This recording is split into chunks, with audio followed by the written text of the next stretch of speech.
Hey there, and welcome. Today, we're going to step into the lab to solve a classic chemical puzzle. Being able to tell different sugars apart is absolutely crucial in everything from food science to medicine, and we're about to explore a simple, elegant, and really clever tool designed to do just that. All right, let me set the scene for you. Imagine you've got two test tubes, and each one has a clear, sweet solution inside. To the naked eye, they look completely identical. But here's the catch. One contains glucose, and the other has fructose. They're both sugars, sure, but they are not the same. So how in the world do you solve this mystery without some crazy, expensive lab setup? Well, the secret, it's all in their basic structure. See, glucose is what we call an aldose sugar, which means its defining feature is this thing called an aldehyde group. Fructose, on the other hand, is a ketose sugar, and it has a ketone group.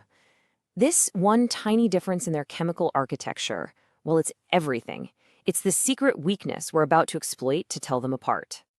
And the tool we're going to use to do that? It's called Seliwanoff's test. I want you to think of it as our own chemical detective, one that's specifically designed to hunt for that ketone group and expose those ketose sugars that are hiding in plain sight. So, what is it really? Seliwanoff's test is a biochemical assay, which is just a fancy way of saying a chemical test that separates aldose and ketose sugars.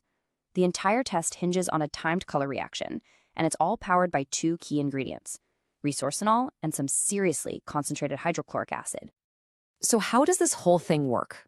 Honestly, the science behind the test is best described as a chemical race. We're going to basically force both types of sugar to react, but one of them is going to be way, way faster to the finish line. The starting gun for this race is our Seliwanoffs reagent. That concentrated hydrochloric acid, or HCl, creates a super acidic environment. It's pretty aggressive, and it's designed to put these sugar molecules under a whole lot of stress. Now, when we add a little bit of heat to the mix, that acidic environment really goes to work. It forces the sugar molecules to dehydrate, in other words, to lose water molecules. This process literally starts to break them down. And this is where the race really kicks off. Because of their ketone group, ketoses like fructose dehydrate incredibly fast. Their structure is basically primed for this reaction, and they very quickly form a brand new molecule called hydroxymethylfurfuryl, or HMF for short. But making HMF? That's just part one. This newly created HMF molecule is pretty unstable, and it immediately starts looking for something else to react with. And that's where the second part of our reagent, the resorcinol, comes into play. And this is the big reveal. The payoff. The HMF and resorcinol molecules slam together, and they form this large, complex molecule that has a deep, unmistakable cherry red color. And the best part? This all happens very, very quickly. We're talking within about a minute. So, what's happening with our glucose, the aldose? Well, it's pretty much stuck at the starting line. For an aldose to create that HMF molecule, it has to first go through a slow chemical conversion to become a ketose. That extra step means it lags far, far behind in the race. This massive difference in speed is what makes the whole test work. So let's take a look at the actual procedure, where you're going to see that timing is, and I mean this, absolutely everything. We're talking about a tiny window of just 30 to 60 seconds. Okay, to run this race, you're going to need a few key tools. Of course, you need the Seliwanoffs reagent itself, some standard lab glassware, your sugar samples, and a control.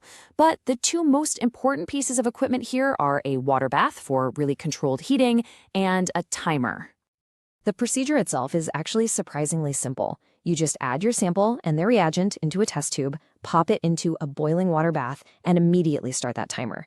All you have to do is watch for a color change within that critical first minute. After that minute is up, you've got your evidence. Now it's time to read the clue and finally solve the case of the mystery sugar. Interpreting the results is super straightforward. If you see a rapid change to a deep cherry red color, that is a positive result. It means you've got a ketose, like fructose. If there's no change or maybe just a faint little hint of pink, that's a negative result. You're looking at an aldose, like glucose. And listen, this next part is probably the single most important rule of this entire test. If you boil the solution for too long, say a few minutes, the acid will eventually force that slow-reacting glucose to convert into fructose. And what happens then? That new fructose will react and give you that cherry red color, a classic false positive. Timing isn't just important, it's the entire basis of the test. So now that we've cracked the case, let's close things out by looking at where this clever little test is actually used, and just as importantly, what its limitations are. Why does this all matter anyway? Well, its primary use is exactly what we just did, quickly telling ketoses and aldoses apart. It gets used all the time in biochemistry labs for general carbohydrate analysis, in food science to spot things like fructose in fermentation media, and maybe most commonly as just a fantastic teaching tool in chemistry classes. But, like any good detective, you have to know the limits of your tools. This test is qualitative, meaning it tells you if a ketose is present, not how much. It also can't tell one ketose from another. And get this, sugars like sucrose, which are made of both glucose and fructose, will test positive because the acid just breaks them apart and releases the fructose. Seliwanoff's test is just a beautiful example of how a simple, observable reaction can reveal these profound details about the invisible molecular world. It's elegant, it's effective, and it leaves us with a really fascinating question. What other simple chemical tests are out there just waiting to reveal all the hidden chemistry that's all around us every day?